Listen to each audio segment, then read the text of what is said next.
What's going on, Pats Nation? This is the CLNS Media Network's Patriots post-game show. I am your host, Mike Molino, along with my co-host here, Marvin Azan. Third preseason game where we saw the Patriots take on the Detroit Lions. And finally, the Patriots get into the win column with a 30-28 victory over the Lions with a Stephen Gostkowski game-winning field goal. Finally, Marv, the Patriots get it done in the It's preseason. about time, man. We can all relax. The Patriots finally won a preseason game, but that is not the story of the game. Not at all, not at all. News coming out that Patriots top wide receiver Julian Edelman possibly suffered a season-ending injury, according to a tweet that we saw from Adam Schefter. The Patriots have reason to believe possibly Julian Edelman tore his ACL, which would keep him out for the remainder of the season. But tests will be done Sunday to find out how serious the injury is. Marv, what an injury if this is He a tore torn it. ACL. He tore it, How does man. this impact the Patriots, though? It's a huge impact on the Patriots. This is not just a slot receiver going down. This is our number one, well, Tom Brady's number one receiver. He's the number one target. He's the guy that, moves the chains when you need a quick 3 yard, 4 yard pass. You need a guy that's going to be reliable in third downs. This is the guy that defense is going to focus on to allow the guy like Brandon Cooks, allow a guy like Rob Gronkowski to get open.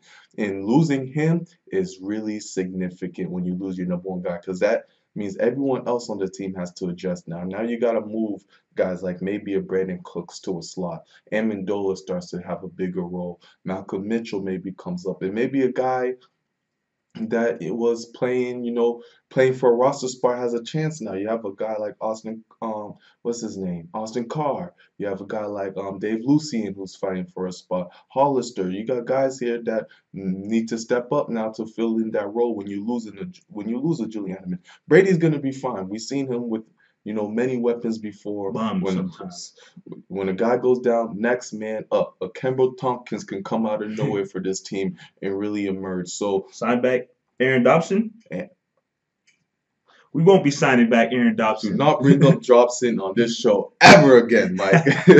But I mean, hey, you're talking about that next man up mentality. A guy that really stepped up, once Julian Edelman went down in that first quarter. Chris Hogan, Yes, guy who's had Hogan went well. huge games for the Patriots over since he's, joined the team last year. And I mean, even this preseason game right here, he finished with 4 receptions for 70 yards and 2 touchdown passes from Tom Brady. Is Chris Hogan that next man up? And if Julian Edelman is lost for the season, will Chris Hogan become the star of this wide receiving core? Like you said, man, Chris Hogan, 4 receptions, 70 yards. Big game from him, especially when Edelman went down. But I believe he would have had a game like this whether Edelman was hurt or not. Chris Hogan was a guy last year who really had those big explosive games every other game. It seemed like he'll go for 4 to 5 receptions, 100 yards, and a touchdown or two.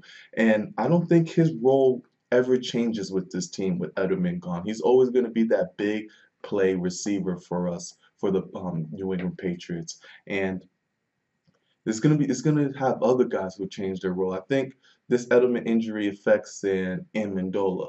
It affects Brandon Cooks more. Rob Gronkowski affects even him and Edelman were a tandem. Those two really worked off each other. So it affects Rob as well. Who does attention focus more on Rob Gronkowski now? The run now you have the running backs. I think you utilize the running backs more when it comes to the short game because sometimes you use Edelman as that short 3, 4 yards, whether it was a screen or a quick slant. Now that he's gone, you may use running backs more in a Gillislee or a Burkhead. But Chris Hogan specifically, I think his game stays the same. He was still going to get his 4 or 5 receptions, big yards, and sometimes it's just going to be an absent game from him when it's just maybe 2, 3 catches, 30 yards, and nothing big, but he can explode anytime. We've seen it last year, like in the playoffs against the Pittsburgh Steelers, and we're going to see that continue on through this year. I don't think his role changes.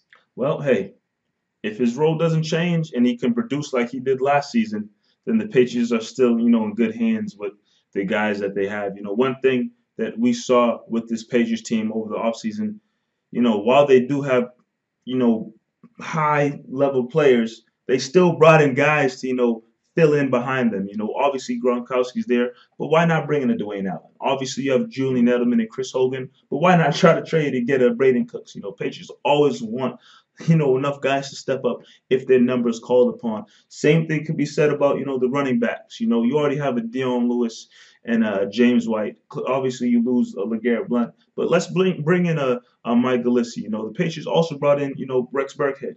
Guys who can step up at any time. And speaking of the running backs, tonight we saw a game where Mike Gillislee, Finally played. made his debut for the New England Patriots. And the first time he touched the football, he rushes in the end zone for a touchdown. So, I mean, this is a guy who, many believe, takes the place immediately of LeGarrette Blount is going to step up. I know you were talking about before. You believe, he could be a first and second down guy for this team. How do you feel, Mike Gillislee's role and everything that he brings to the table fits in with everything else that the Patriots have? I mean, you said it right there. That first, I really believe he can be that first down, second down back for us, taking that LeGarrette Blount role. Listen, this is a guy whose average last year 5 yards per carry when LaShawn McCoy was out for the Buffalo Bills. He's a stud. He's really gonna get a lot of touches, I believe, with this really jam-packed running back situation. He's going to shine, especially in the goal line. Patriots are the #1 team when it comes to goal line running, and you have the perfect guy to do so. And we saw it. We saw it here, man. First play, 1 yard, run yard, easy, get it in, and then for the second point touchdown conversion, they said let's just make sure it wasn't just an illusion. Put Gillislee in there again, bang, another score. So Gillislee's legit. It was good to finally see him with this hamstring. Rex Burkhead exploded last week. We saw what he can do, and now to see Gillislee here in the role he's having, this running back tandem is scary. Absolutely. And I mean, like you said, Burkhead had his chance last week to really show what he's able to do. And maybe Patriots, took it upon themselves. Obviously tonight we didn't see Burkhead at all. So maybe Patriots took it upon themselves, said, hey, Burkhead, you did your thing last week. We saw what you can do. Thanks. Now let's see what Gillislee can do. And I mean, like you said, 8 carries, 38, yards, touchdown, 2-point conversion. I think he averaged 4.5 yards per carry tonight.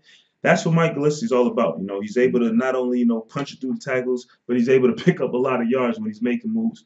And I mean, I firmly believe from the day the Patriots signed him that he would have no problem replacing LeGarrette Blount, on this team and bringing, the same type of qualities, same type of things LeGarrette Blount did and taking it to another level because, he's more, athletic. He's more quick on his feet. He probably even has better hands than LeGarrette Blount because, Patriots rarely look to pass the LeGarrette Blount out of plays. Brady was never looking LeGarrette Blount's way.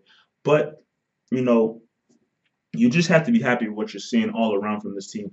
Obviously Edelman's injury is, a black eye to what this Patriots team is trying to do this upcoming season. But at the end of the day, as long as everyone can stay healthy moving forward before the regular season starts, you really have to like what you're seeing all around from this team on offense. Defensively, though, looking at this game, Patriots jumped out to a 24-0 lead in the first quarter, thanks to Brady, and the first team players. But then Detroit made its way back into the game, made it kind of interesting, and which is the reasons why the score ended the way it did.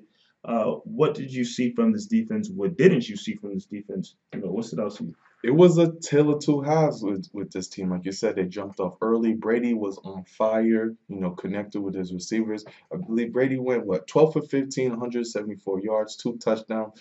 He threw a bad interception in this game. I don't know if it was a miscommunication with Hogan. It was a bad interception. And that's when things started to change a little bit. Brady didn't play afterwards. But they started off hot. The offense, without Edelman, looked great. Even with Edelman before he got injured had three receptions, like 50 yards. So he was on a roll as well. And things are starting to click. Gronk looked good out there. But like you mentioned, the defense. At first, it started off hot. Malcolm Butler, pokes the ball out of Golden Tate, gets a fumble. The defense looked really solid. Stephen Gilmore, Gilmore looked great. Gilmore was great. He had a great third down tackle in the first half, and then he had a couple of pass deflections out there. So Gilmore looked really good. Who hasn't been looking good all preseason though in these past two games? Malcolm Butler. Malcolm Butler's been getting targeted a lot, and they have been playing defending these big receivers, and these big receivers have gotten the best of Malcolm Butler. Is either he's been tripped up, he's been getting mossed. It hasn't been looking good for Malcolm Butler so far during this preseason. We know the guy works hard. He's gonna get better and better, but it started off great. He caused that fumble.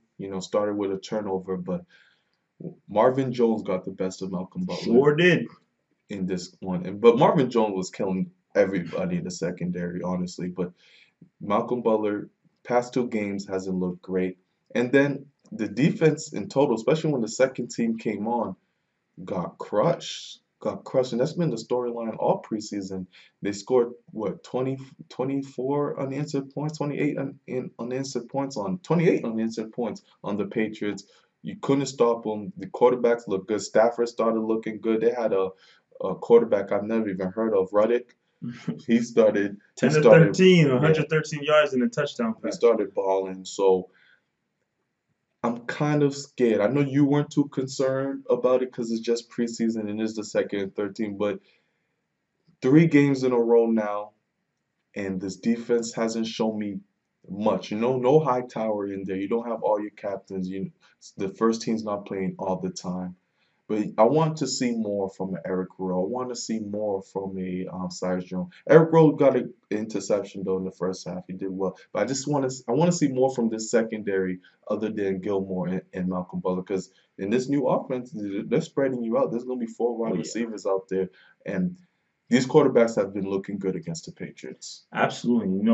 Like you said, I brought up being concerned about what I've been seeing from this Patriots defense throughout the course of the preseason. Again, it's only preseason, so you can't read too much into what you're seeing.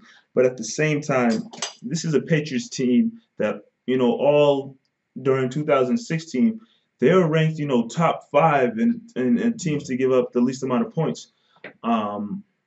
But now through these first three preseason games, we're seeing 28 points, close to 30 points. Patriots are giving up a lot of points through these preseason games. Again, of course, you don't have all your starters. Once you hit the third, fourth quarter, you start to play third and fourth string guys who might not make the team and whatnot.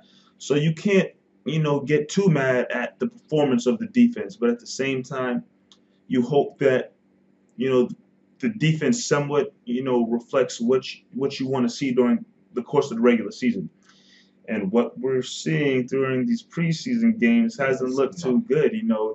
Through 3 preseason games now, you've seen the defensive coordinator, Matt Patricia, just having that blank stressed look on his face. But internally, he's probably sick to his stomach seeing these plays where Cyrus Jones getting beat for a deep ball. A couple times now we've seen Malcolm Butler getting beat for deep balls and touchdowns and whatnot. So all you can do is hope that once the regular season rolls around and you have your starters, your key guys on the field, from first quarter to fourth quarter, they're going to play, and probably try to duplicate what they were able to do last season, and being a team that doesn't allow, opposing teams to score a lot of points, that bend but not break defense that we're used to seeing. Obviously, one thing that we've talked about many times, Patriots are not going to be a team that, sacks the quarterback a lot. They don't have anyone. They don't have any real pass rushers. The interceptions, the fumbles, they'll come, here and there. But in terms of a team that's really, forcing turnovers, getting to the quarterback, me personally, I believe the Patriots are going to probably rank low, in terms of sacks and turnovers this upcoming season. Does that mean they'll have a bad defense and be a bad defensive team? No, because we saw what they were able to do last season and, last couple of seasons without having any real pass rusher. But all you can do is hope and believe that, once the regular season starts and real football begins, not this preseason stuff, when the real football starts, the Patriots will have everything clicking on all cylinders, and the defense will be able to do what they do. But there's one topic that I definitely want to bring up that you brought up last week, Marv, when you talked about the Patriots quarterback situation. Tonight, Tom Brady played. Jimmy Garoppolo played. We did not see Jacoby Brissett at all on the field. And last week you said, could Jacoby Brissett be the odd man out? In the last preseason game against the Texans, he played a little bit in the fourth quarter, but Brady, played the majority in the beginning. Garoppolo came and did his thing, and then they just threw Brissett in there the fourth quarter. Today, no Brissett at all. Is that a sign? Were you doing some foreshadowing last week when I seen it. you got a crystal ball or something? How did you know? There's something. It's preseason. Why doesn't Brissett, your third string quarterback, get on the field? Is there something that we really need to read into now? I mean, it's simple math, Mike. 3 quarterbacks. 3 quarterbacks. That sounded like LeVar Ball or something. 3 quarterbacks, Mike. Third preseason game is where you really want to assess your star players. You really want to see where your guys are at. So Brady's going to get a lot of time. And then you have Garoppolo, who's looking really good, looking like a starting quarterback out there. And it's a competitive game. You have Detroit giving them your best. You're giving them your best. And you need to assess Garoppolo too. Brady played a little into the third quarter. So is a little of third quarter for Garoppolo enough? No, you got to play him throughout the whole game. You got to see how he does in late game situations. You got to see how he runs a 2-minute drill. There's just not enough time for Brissett. And then the time we have seen Brissett, he hasn't been playing great. He's been overthrowing receivers. I haven't seen much of a change from last year to this year, and it's not his fault. He's not having the opportunity to, and it's tough when you have a guy like Tom Brady who doesn't even want to give reps to Garoppolo. So what makes you think Garoppolo, the little chance he gets, going to want to give reps to Brissett? It's an unfortunate situation, but like I said last week, I'm going to say it again this week.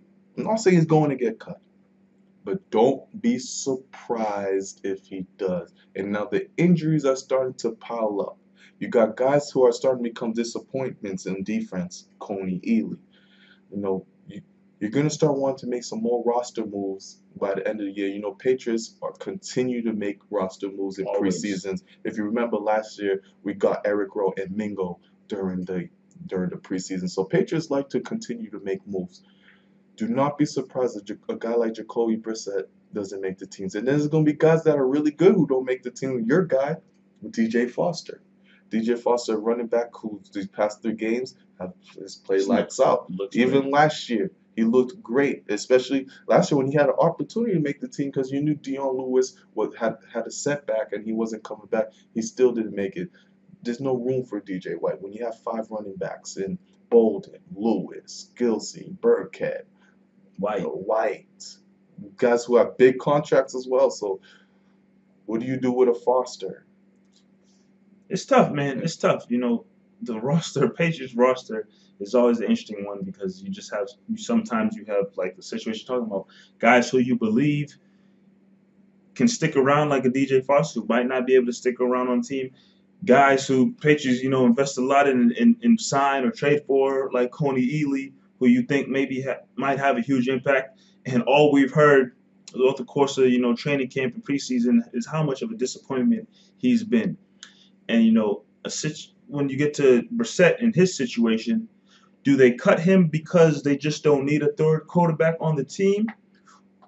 Or do they trade him? Or what do they do? Because like you said, the injuries and disappointments, especially at the defensive end position where, that's one spot where the Patriots could use some help, definitely, whether it be through free agency, whether it be through a trade.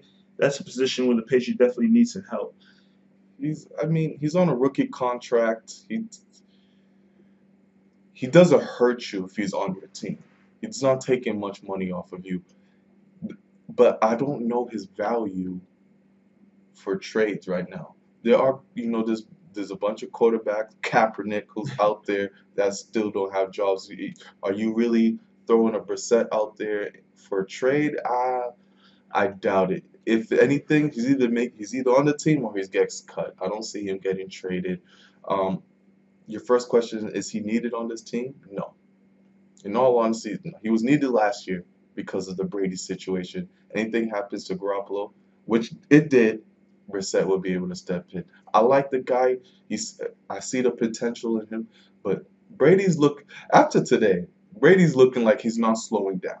Not at all.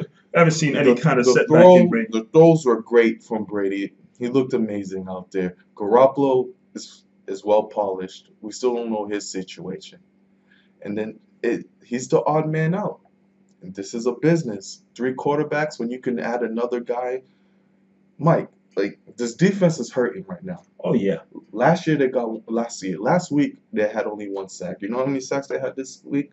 Probably 0. 1. Another. Just 1 sack, and that's why these quarterbacks are looking like Drew Brees, Tom Brady-esque out there, just zip, zip, zip, moving down the chains. Golden Tate, Marvin Jones, they were shredding the Patriots defense, and so you need to get some more help out there in that pass rushing defense. Trey Flowers is going to be there. Hightower is going to come back. You got some veterans in Harris in there. What are you going to get out of McLennan? You know, all these Zach Van Noy, Kyle Van Noy. All these guys are going to come back, and you know the defense is going to look a lot better than it has. But only preseason. How are you going to get to a quarterback? And now you start thinking, do you miss a Jamie Collins in a situation? Do you miss a Chandler Jones in a situation like this? I mean, you could call me crazy. Hey, we won a Super Bowl without what are you talking about? We won, and that's true. In situations like this where you are hurting to rush the passer, you did have guys like this on the team, and you got rid of them. I mean, hey, it's an ongoing conversation. I know if anybody talks football with me, there's one area, as great as this Patriots team has been, Belichick, Brady, as great as they've been over the years, there's one area that I always am quick to talk about and harp on is the fact that there's a lack of a pass rushing presence on the New England Patriots. And there's been so many games throughout the years where trash quarterbacks just stand in the pocket and look like out there. They look like they have a great time, all the time in the world. Read a book. And they carve up the Patriots secondary, and they carve up the Patriots secondary because they have all the time in the world in the pocket, because the Patriots don't have a real pass rush. That's just an ongoing issue. But at the end of the day, sometimes I feel like I sound stupid because what happened last year? I mean, we're nitpicking. It's our job. We gotta find some area where the picture's lacking. I mean, we saw the offense in the first quarter. 21 points like that. If you went to the bathroom and came back, there was another score. The Patriots, Brady looked efficient, like we mentioned earlier. Chris Hogan was really great out there. The offense was amazing. It was clicking. Preseason, we relax. We'll see what this defense really looks like. I remember we were sitting here last year doing the same thing, talking about this defense, and then little do you know, they started to really pick it up. They'll figure it out. They'll find ways. Malcolm Butler will get it together. We just need to see how they work together. They got to stop putting Butler on big receivers. I think we're starting to understand this. It's just not working. You have Gilmore out there. Test it out. They'll figure it out. So relax. I feel like Aaron Rodgers. Relax. Relax. That's true. That's true indeed. I'll try my best to relax, but get this last preseason game out the way, and we'll go from there. But Marv, like we always do when we're wrapping up the show, we got to get to your favorite part. My favorite part. Man. Stars and sorries of the game. Let's start with the star. Okay. I know I have somebody in mind. Maybe you have somebody in mind that you want to talk about. Is anybody that stood out to you that could be a star of the game? You know what? Yeah, this is a curveball. We're going to give the star for me, the star of the game, to Mike Gillislee. First game back, first thing you do when you touch the ball is you score a touchdown. And then they give it to you again, you score again. And you're healthy, you're good. You're the guy that we all expect to replace LeGarrette Blount. and you performed out there. You showed Patriots a little bit what you can do. I liked what I saw out there from Gillislee. Every running back looked good, but Gillislee was that one player that you really want to see. Okay, what can he do for this team, man? It looked good. So I'm gonna give Gillislee a star of the game. You got a touchdown, your first touch. Why not? I can't disagree with you there. For me, I think the star of the game goes to Chris Hogan, a guy who stepped up, when Julian Edelman went out. But even if Julian Edelman didn't go out, we know what Chris Hogan is capable of doing. But with that being said, the catch that he had from Brady, I think over two defenders, Brady put the ball in a perfect spot, and Chris Hogan, reeled it in and made an unbelievable touchdown reception. 4 receptions, 70 yards, 2 touchdown catches. I got to give it to my man Chris Hogan on his performance tonight. Star of the game. But when there's the good, there's the bad. And when you're bad on this show, we tell you, sorry. Woo! You got one? Because there's a couple sorries out there. There's a couple sorries. It's a lot of places I can go, but I think if you have one on your mind, let the people know, and that's what we'll stick with. This sorry comes from the heart. Comes from the soul. Julian Edelman. You hate to lose a guy. Always. Especially when you see a non-contact injury, it can be serious. But what makes it worse is when it's in a preseason game. A game that means nada for a guy whose spot is solidified on the team already. This is a guy who's, his celebrity went up this year. He's really got the respect from all the defensive backs. I've seen him on the NFL top 100 list. People are starting to talk about him. His play in the Super Bowls everywhere. He's got the looks. He's got the shine. He's Julian Edelman, the guy. And reports now are coming out that he might have torn his ACL. And we all know what that means. Gone for the year. This guy's not young, Mike. It's not. This one hurts the Patriots for sure. This is your number 1 receiver. Gone for the year. So usually when we do sorry, we yell and we laugh. This one's going to be a seldom sorry because we really feel this one. Julian Edelman, tonight we have to give you a small little sorry. This one hurts. Mike, this one could. I feel really bad. Yeah, it's not good. Not good at all. Like you said, Patriots' number 1 receiver, Tom Brady's favorite target. There's games where Tom Brady's locked in on Edelman, he'll go off and have 10, 11, 12, 13, 14, 15 receptions in a game because they're just clicking and everything's going so well. But if the reports are true that this guy tore his ACL, huge blow for the Patriots, for Tom Brady. But like I said earlier in the show, the way the Patriots are set up, they got guys ready to step up. Cooks, Hogan, Amendola, Mitchell. Amendola, watch out for Amendola now.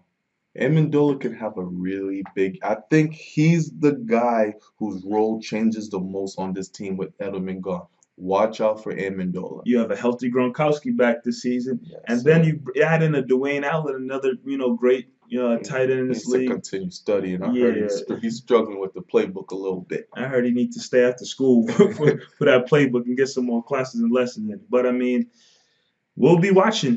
One more preseason game to go. The Patriots next week will be taking on the hated New York Giants. Thursday night at 7:30. Don't play any starters. I don't want to see Brady. I don't want to see anybody. Yeah, take it easy. Don't play no start. If Cyrus Jones has to play wide receiver or something, let him play wide receiver. Do not play the starters, please. You trying to go to Gillette and suit up? Maybe. Who's Gillette? Try to go to Gillette. I know you used to do a little tight end. I mean, I can suit up, man. I'm still young. Edelman's hurt. I'm 6'1". I got the size. Put me out there, coach. Put me out there. And if you ain't trying to play Garoppolo, Brissett, Brady, quarterback. I got a little Cam Newton and Brady in me You, in this arm, you so can catch me and Mike in some flag football leagues, man. We're still we there. can get it done. We can get it done for sure. But this has been the New England Patriots post-game show powered by CLNS Media, the online provider of audio and video coverage for all professional sports. Next week, we will see you after the game Against the New York Giants. We're out.